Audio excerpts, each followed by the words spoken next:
Assalamualaikum anak-anak. Waalaikumsalam warahmatullahi wabarakatuh. Alhamdulillah. Bagaimana kabar Anda hari ini? Baik. Sebelum kita mulai pelajaran kita hari ini, salah satu dari kalian mewakili teman-temannya untuk berdoa dan bersama-sama kita. Silakan. Teman-teman, pagi hari ini marilah kita berdoa menurut keyakinan kita masing-masing.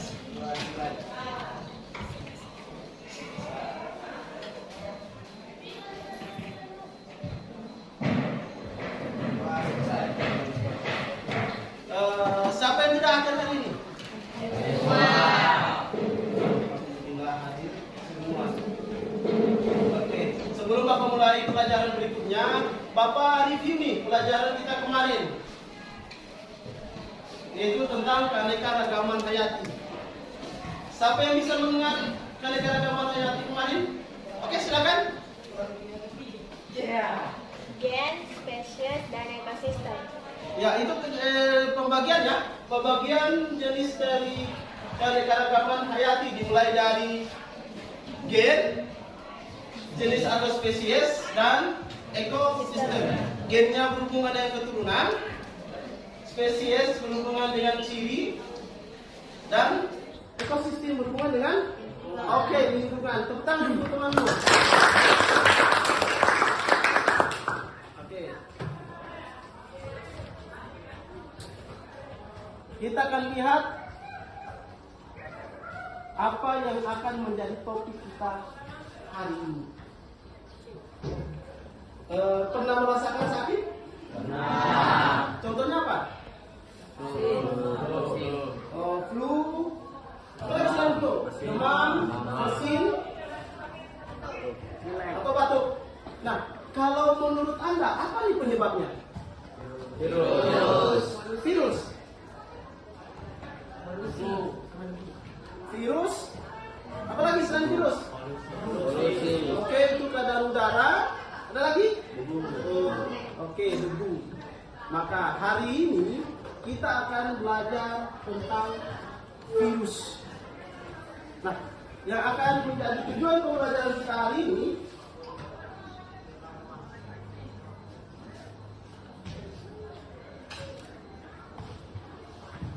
oke, silakan baca. Ya. Apa tujuan pembelajaran kita hari ini? Melalui tayangan video peserta didik dapat menganalisis dampak kejadian COVID-19 di organik yang tepat. Ya, apa tujuan pembelajaran kita hari ini? Yaitu menganalisis. Melalui tayangan video, peserta didik dapat menganalisis kejadian COVID-19 dengan menggunakan melihat ciri, struktur, bentuk, dan replikasi secara disogenik dengan tepat. Oke, kita akan lihat video nih tentang kejadian COVID-19 di Wuhan. Oke, di video ini silakan Anda menganalisis video tersebut dan silakan mengeluarkan argumen yang akan nantinya menjadi topik masalah kita hari ini. Karena pembelajaran kita hari ini yaitu pembelajaran PBL, itu melihat masalah. Oke, kita lihat videonya ya. Kalian semua pasti sudah mendengar tentang coronavirus, virus yang telah melanda Tiongkok hingga dunia hanya dalam satu bulan saja. Wuhan coronavirus yang dinamakan WHO sebagai 2019 novel coronavirus adalah jenis virus corona yang baru ditemukan. Mereka semua adalah sekeluarga virus yang biasanya menyerang sistem pernafasan. Keberadaan virus yang baru dan misterius ini menuai banyak pertanyaan, dan dengan video ini kami akan mencoba untuk menjawab sebisa mungkin untuk meredakan rasa penasaran dan kecemasan kalian.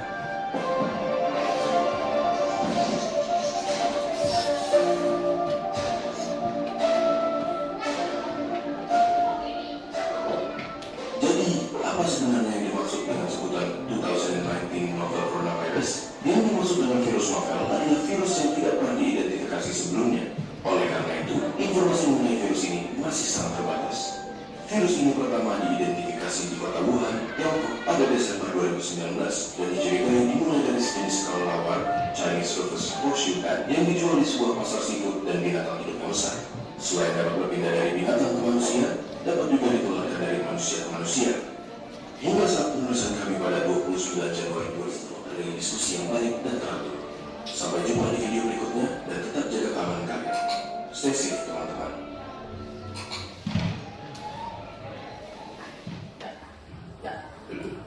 Kita sudah lihat bersama video tentang COVID-19 yang sudah terjadi di Wuhan. Dari video tersebut, ada yang mau bertanya? Oke, silakan. Pertanyaannya apa nih? Bagaimanakah ciri-ciri COVID?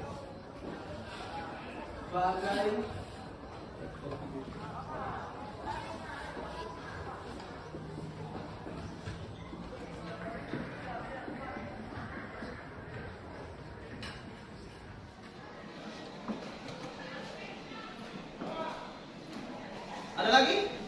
Oh ya, yang keempat. Dampak apa yang ditimbulkan apabila COVID-19 tidak cepat ditangani? Ada lagi? Oh ya, yang kelima ya. Nah, masalah ini kita jadikan bahan untuk diskusi kita hari ini. Oke, Bapak sudah WA Anda, Bapak sudah beritahu Anda di grup, Bapak sudah bagi kelompoknya. Silakan menuju ke kelompoknya. Ini di sini kelompok 1, kelompok 2, kelompok 3, di belakang kelompok 4, di belakang lagi kelompok 5. Ayo.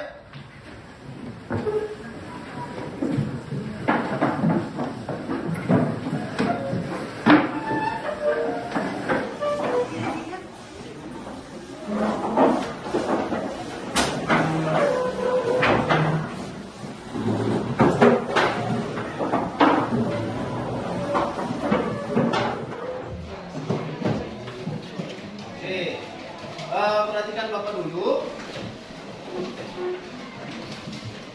Di sini Bapak akan bagikan Anda lembar kerja peserta didik tentang virus. Oke, Bapak bagi ya. Kelompok 1, kelompok 2, kelompok 3, kelompok 4, kelompok 5, dan kelompok 6. Nah, yang Anda tanyakan tadi itu masuk di lembaran ketiga. Itu Anda tulis kembali pertanyaannya, Anda jawab. Oke. Kalau sudah terjawab, sesi diskusinya kita mulai. Oke, silakan, sesi presentasinya kita mulai. Silakan menggunakan buku, HP, dan di internet atau di Google. Oke, silakan bekerja.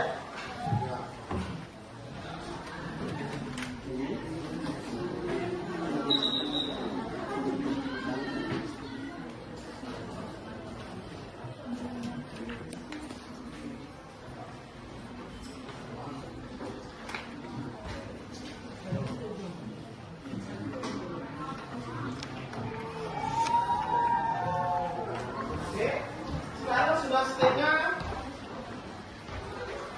9. Berarti waktu yang Anda gunakan untuk menjawab pertanyaan itu,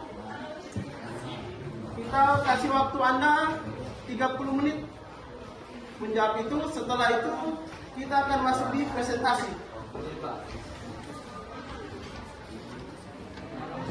Ini datanya dari virus corona. Inilah gambar virus corona.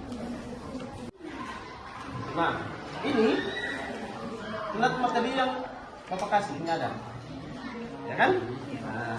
Nah, di situ kalian melihat materi modul ajar ini, modul pembelajaran ini, baca. Kalau umpamanya kurang, kalian cari di Google. Nah, gitu. Itu sebagai bahan referensi Anda melanjutkan apabila ada pertanyaan yang mungkin dalam hal ini tidak ada di sini, tapi kalian bisa dapat informasi.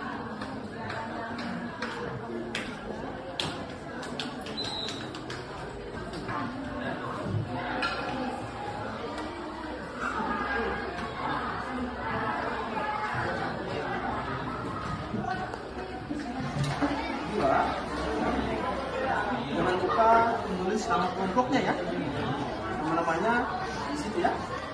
Jangan lupa tulis nama kelompoknya ya.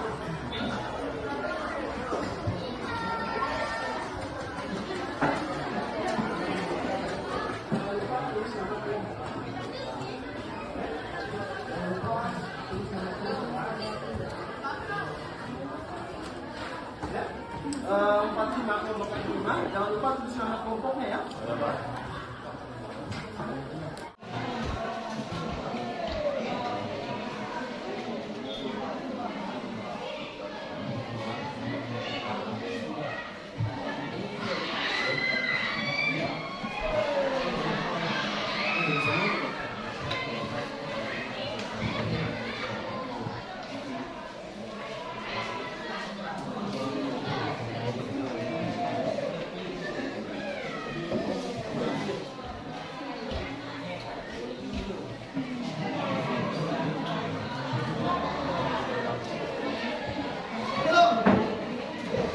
Karena waktunya sudah selesai, ini ada satu kelompok yang akan presentasi di depan, yang lain menggantikan itu. Ketika selesai kelompok itu, Bapak anggap yang lain sudah selesai ya? Ya, Pak. Oke. Sekarang kita masuk di sesi presentasi. Oke, kepada kelompok yang sudah selesai diskusi kelompoknya, silakan tampil di depan untuk mempresentasikan hasil presentasinya. Ayo. Depan sini. Virus disebut sebagai bukan makhluk hidup karena tidak memiliki sitoplasma dan organ sel, tidak melakukan metabolisme serta berukuran sangat kecil sehingga tidak mungkin memiliki sel. Virus merupakan parasit obligat intraseluler, yaitu hidup pada sel inang, fosfen yang hidup. Ciri pertama makhluk hidup adalah memiliki sel, namun virus tidak memiliki sel. Virus memiliki mantel protein yang melindungi materi genetik mereka, baik DNA atau RNA. Akan tetapi, virus tidak memiliki membran sel atau organ sel seperti ribosom atau mitokondria. Oke. Silakan satu kelompok bertanya. Ayo, satu saja. Oke.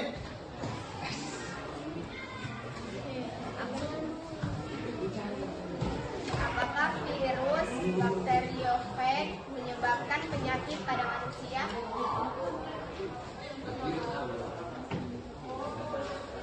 Oke, langsung jawab. Iya, karena Karena memiliki RNA dan DNA. Sedangkan virus dikatakan sudah mati karena tidak memiliki sel dan menempel pada inang tertentu. Oke, tepuk tangan untuk temannya.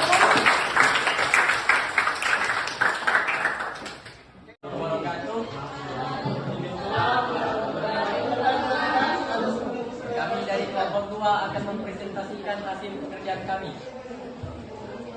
sebelum kami presentasi, izinkan kami untuk memperkenalkan diri. Perkenalkan, nama saya Nima Demukti Hawindayani. Perkenalkan, nama saya Fikri Zain. Perkenalkan, nama saya Faisyah Maulia.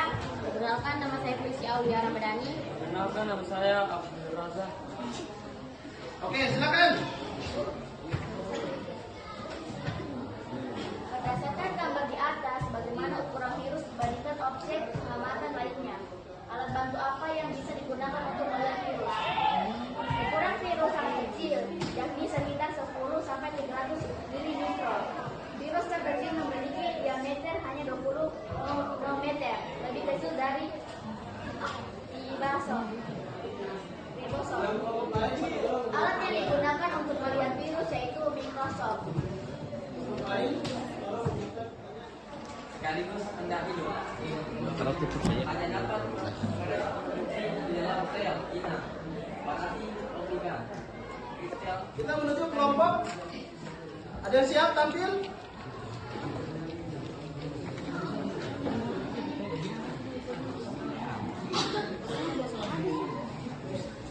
Satu kelompok lagi ya, Mas? Satu kelompok lagi, baru kita masuk ke sini. Ya, cepat sedikit. Waalaikumsalam.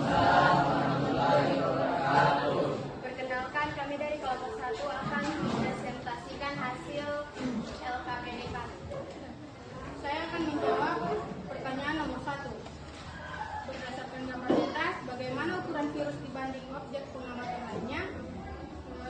Jawabannya itu 10 hingga 300 mm, yaitu ukuran virus yang sangat kecil.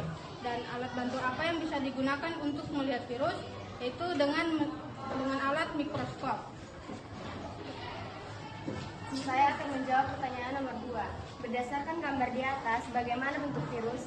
Bentuk virus batang hanya memiliki dua struktur, yaitu sama-sama memiliki kapsid dan perbedaan dari berbentuk bentuk, yang satu bentuk bulat, yang satu bentuk V, dan keterangan struktur yang Oke, lanjut. Yang akan menjawab pertanyaan nomor 5. Gambar komunikasi dalam virus di bawah ini. Berdasarkan gambar di atas, jelaskan tahap komunikasi virus pada tabel berikut. Tahap komunikasi absorpsi. Serat ekor dan sel udang, ekor berikatan dengan reseptor membran sel. 2. Penetrasi. DNA fag meninggalkan kapsid menuju sel inang. 3. Sintesis. DNA fag diproduksi bersama protein fag. 4. Perakitan. Peran virus seperti kapsid diproduksi. 5. Lisis. Virion melepaskan diri. Oke, ada pertanyaan? Satu saja, satu pertanyaan saja. Ayo, kelompok nomor 12, silakan. Mengapa virus sangat cepat menyebar? Mengapa virus sangat cepat menyebar?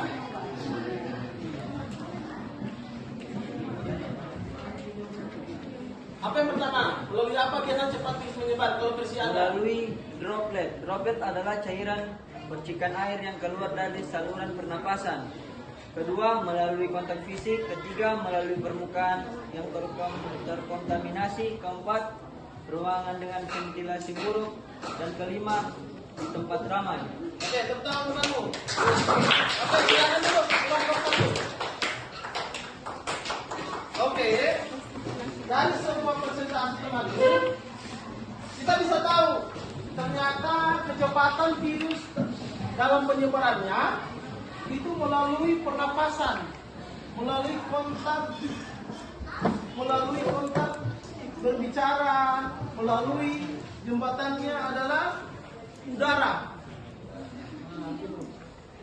Makanya kita selalu menggunakan hand sanitizer ketika pada masa pandemi. Inangnya itu masih hidup.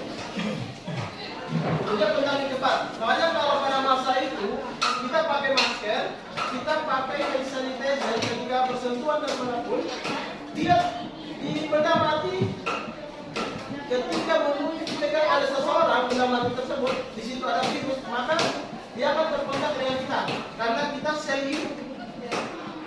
Ingat, virus tidak memiliki sel, tapi ketika di tempat sel hidup, dia aktif. Makanya penyebarannya melalui udara, melalui kontak fisik, melalui benda tertentu. Ketika dipegang si yang berpenyakit virus, kita pegang kembali, kita akan merasakan juga. Karena tertinggal pada benda tertentu dan kita pegang kembali bendanya, maka virusnya akan ke kita. Karena kita adalah sel. Nah, untuk lebih jelasnya, kita akan lihat. Nah, inilah virus.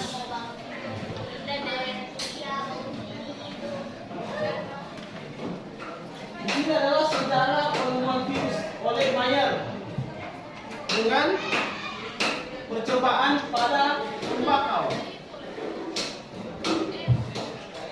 Dia mengambil tembakau, daun tembakau, baru dia teteskan virus tertentu. Ternyata tembakau tersebut mengalami penyakit. Gitu. Ketika tembakau tersebut ditempatkan di tempat yang selnya masih hidup dan belum terkontaminasi, ternyata terkontaminasi. Karena di mana sel yang masih hidup, di situ virus akan berkembang. Iya. Ini percobaannya. Dilakukan di Ivanovic pada penelitian virus. Nah, inilah virus kita tadi yang ada di modul Anda dan di tugas LKPD. Di sini bersifat auseluler, tidak mempunyai sel, berukuran 20 sampai 300 mm. memiliki salah satu macam nukleus RNA dan DNA berupa atau kristal, bentuknya beragam antara lain silir, polineural dan kompleks. Tersebut atas asam nukleat yang diselubungi kapsil. Nah, ini kapsil ya. Si kapsil di dalam itu virus yang diinhibisi kemudian dilawan dengan virus yang aktif. Virus lawan virus. Banyak kita konsumsi obat, orang-orang yang masuk di rumah sakit konsumsi obat, dia cuma sebagai penambah imun, mencegah, tapi tidak bisa mengobati. Nah, dengan adanya bacteriophag, dia menjadi anti dari virus COVID-19 aktif. Mereka disuntik 3 kali. Nah, tapi kalau beberapa orang yang memiliki penyakit riwayat itu tidak disuntik. Karena dikatakan bertambah dengan penyakitnya yang tadinya gejalanya normal, tapi karena suntikan ini bisa menjadi reaktif. Dan itu bisa menyebabkan dia meninggal. Gitu, makanya ada pertanyaan? Kalau tidak ada, silakan kembali ke tempat duduknya. Oke, silakan kembali ke tempat duduknya.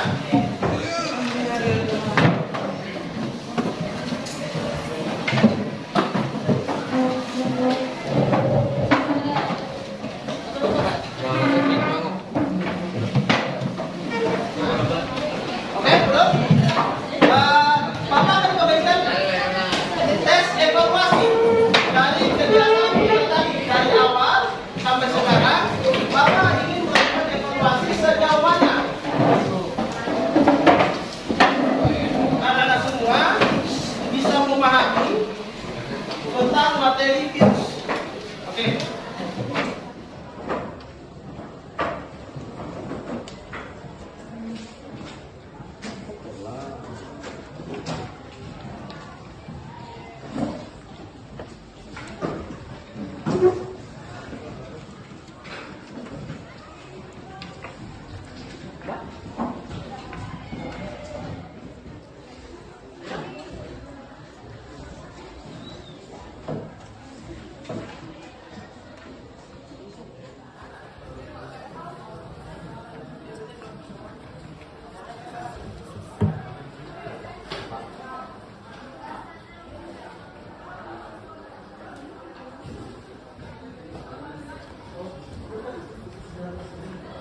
Yang kalian kerja soalnya dulu ya. Soal dulu kalian kerja. Siapa yang sudah simpan di atas mejanya saja dulu.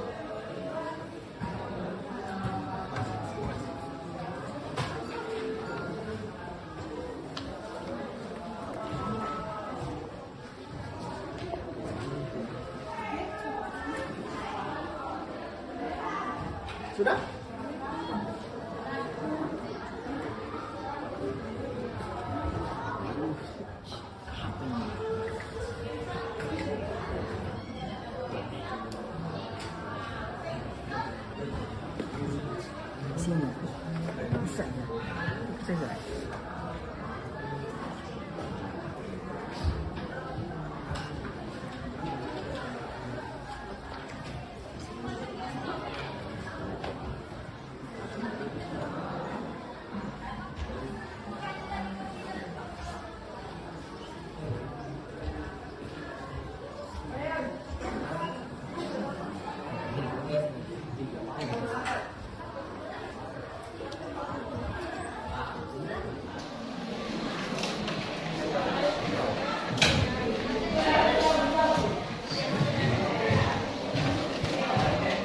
Oke, waktunya tinggal 4 menit lagi.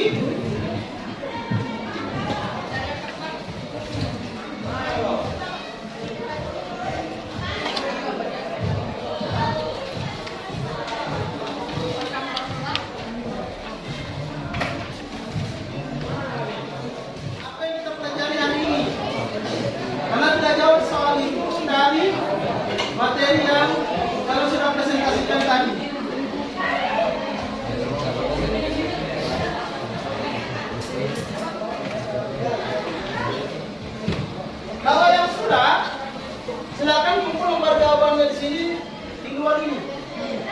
Lembar jawaban saja yang kognitif. Yang ini belum. Oke, silakan kumpul sini. Ayo.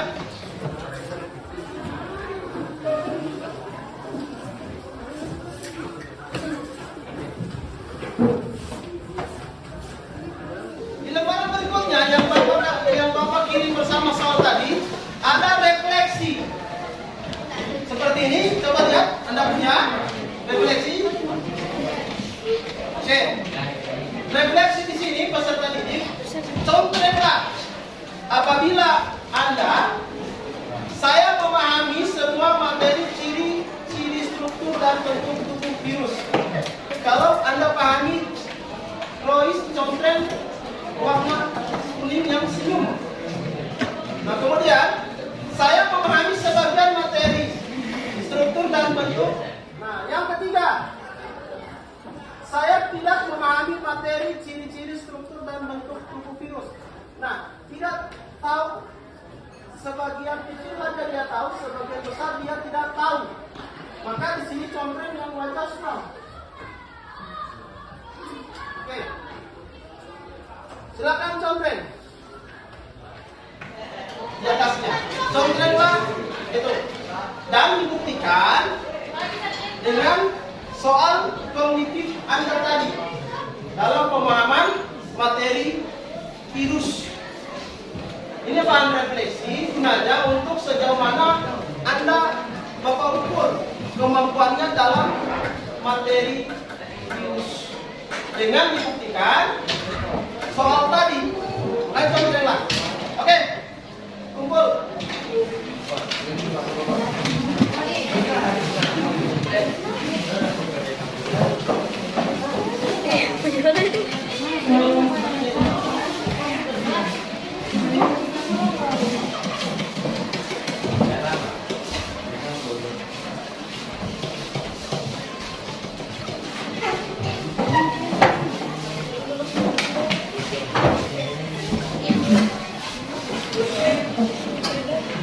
Oke, silakan.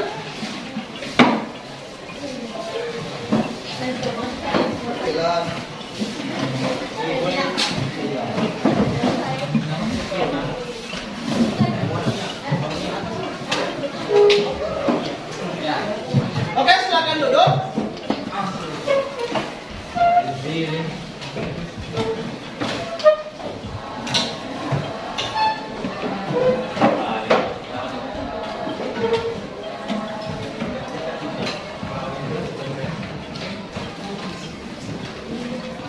Oke. Dari awal sampai sekarang pelajaran tentang virus ini di akhir materi kita tentang ciri bentuk virus, maka akan ada kesimpulan yang kita dapatkan dalam materi virus, ciri bentuk dan struktur virus. Siapa yang mau menyimpulkan materi kita hari ini? Oke, silakan. Berdiri angkat tangan. DNA dan DNA.